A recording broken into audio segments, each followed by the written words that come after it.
We were sort of bracing ourselves for a number of fucking 35 or something. It went higher in than Live Forever. And I think at that point it was decided that we should fucking strap in the seatbelts. It's going to get fucking wild from here on in.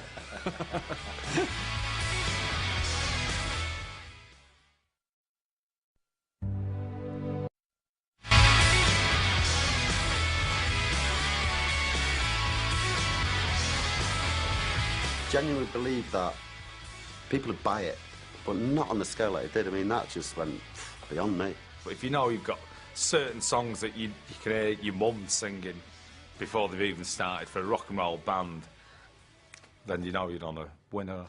I remember it got reviewed in Mix Mag, Dance Magazine, you know what I mean, which like 2 years earlier had pronounced the death of British guitar music. Got 9 out of 10. Dance Magazine. Get on that. No, it was a toe tapper. Well, yeah, it was a toe tapper, yeah. We knew it was going to be a massive, massive selling album in first week. The important thing for us was the sales, not the chart position. It always is, really. And we knew it was going to be far and above what any guitar band had ever achieved on their first album. I remember we were somewhere and somebody called to tell us that it was #1. And it was kind of like, oh, yeah! It was like 2-minute pause, and then all of a sudden it was like, yeah, it's #1. All of a sudden you were in Oasis and you were at #1. That's what changed. It was like, God, we've got a #1 record. It was just a relief, you know, that everyone else kind of liked it, you know. It was just like, fucking hell, well, you know, there is people out there that, you know, think and breathe and, you know, like us.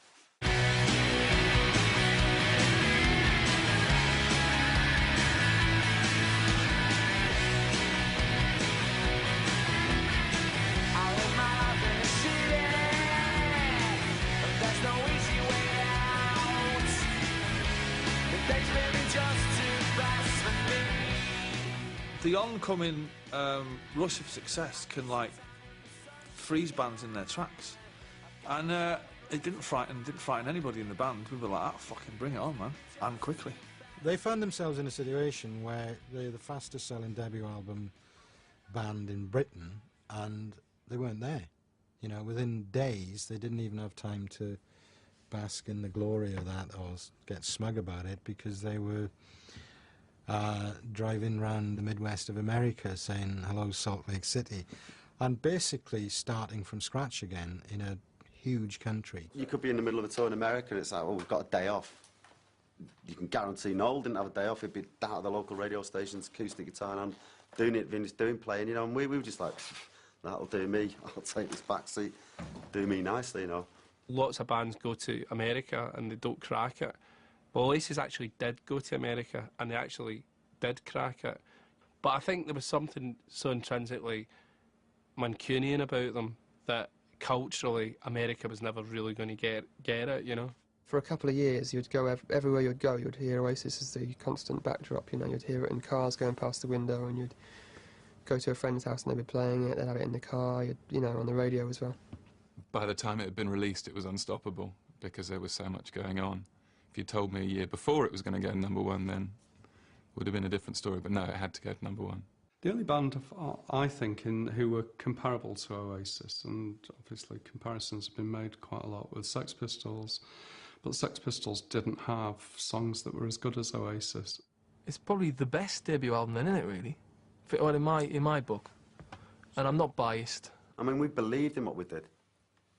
You know, I'm sure they still do, and all of them. I'm not in the band now, but I'm sure the band still believe in what they do. I think we stole the crown that the Stone Roses left up there for grabs as such. It's just like, poof, immediate 3-chord, bridge, chorus. You know, people don't want to get the logarithm tables out when it comes to music. They want something that's right in your face, right at you. We seem to catch the mood of the mid-90s, you know, between 93 to 98. I'd say Definitely Maybe and Nevermind by Nirvana were the two most important albums of the 90s in terms of what they achieved and who they inspired and what they were about, what it said. Young people were going out and getting into clothes and buying records and going to gigs again. The live music thing fucking went through the roof in the 90s, you know. Maybe I will never be all the things that I want to be. Now is not the time to cry. Now's the time to find out why. I think you're the same as me. We see things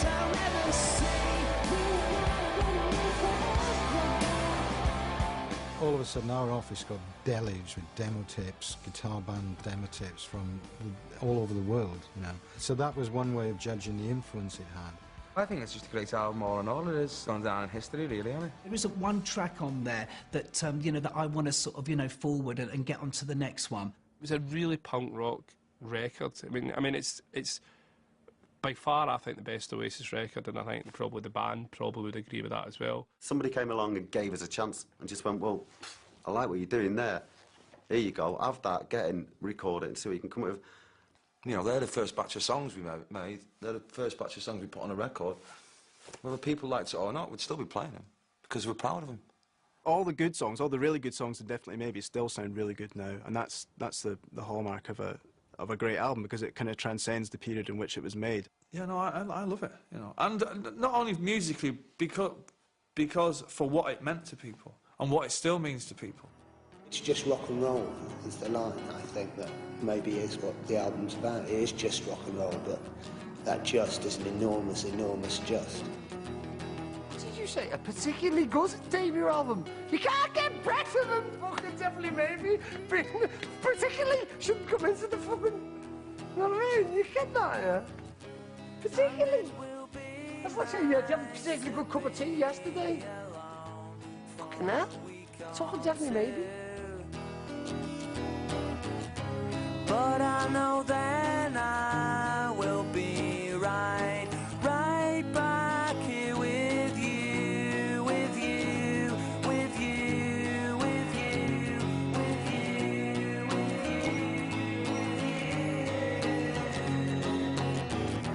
you. There's no need for you to say you're sorry.